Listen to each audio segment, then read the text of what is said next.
जय श्री कृष्ण मित्रों। आज मैं महान राष्ट्र कवि रामधारी सिंह दिनकर जी के बारे में आपको बताने जा रहा हूँ।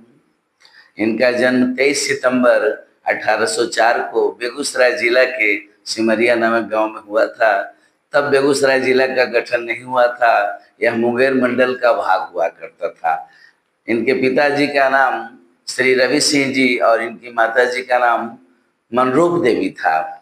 आसपास विद्यालय न होने के कारण ये गंगा पार करके मोकामा घाट जाते थे और वहाँ ये रेलवे विद्यालय से 1928 में मैट्रिक पास किए और उच्चतर शिक्षा के लिए पटना चले गए और पटना कॉलेज पटना से इन्होंने इतिहास में 1932 में स्नातक की उपाधि प्राप्त की और पुनः ये सरकारी सर्विस में बरबीघा में एक प्रधानाध्यापक के रूप में कार्य प्रारंभ किए।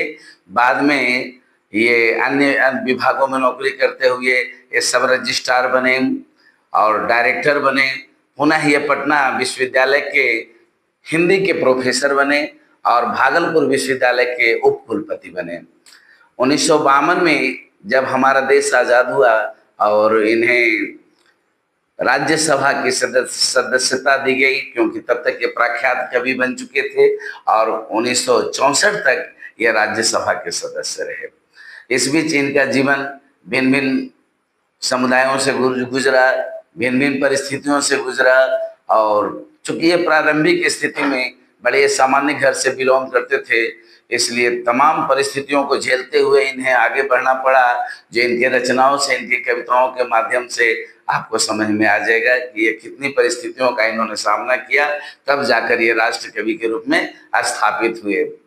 ये जिस तरह से भारतेंदु हरिश्चंद्र ने हिंदी साहित्य में बदलाव लाया था और समाज के लोगों को आगे किया था, ये भी चाहते थे कि समाज में समरसता स्थापित हो और हमारे देश में आज़ादी के बाद गरीबों का शासन स्थापित हो और गरीब ही शासन पर, सिंहासन पर बैठे और हमारे देश पर उनका शासन हो। लेकिन आज़ादी के बाद जो परिस्थितियां बदली, धीरे धीरे करके शासन पुनः इन्हीं लोगों के हाथ में आ गया, जो अमीर लोग थे, जो अंग्रेजों के आसपास के लोग थे, जो अंग्रेजों करीब के लोग थे। तो इससे बड़े ये दुखी रहते थे और इन्हें लगता था कि यह लोकतंत्र हमारी अधूरी रह गई है।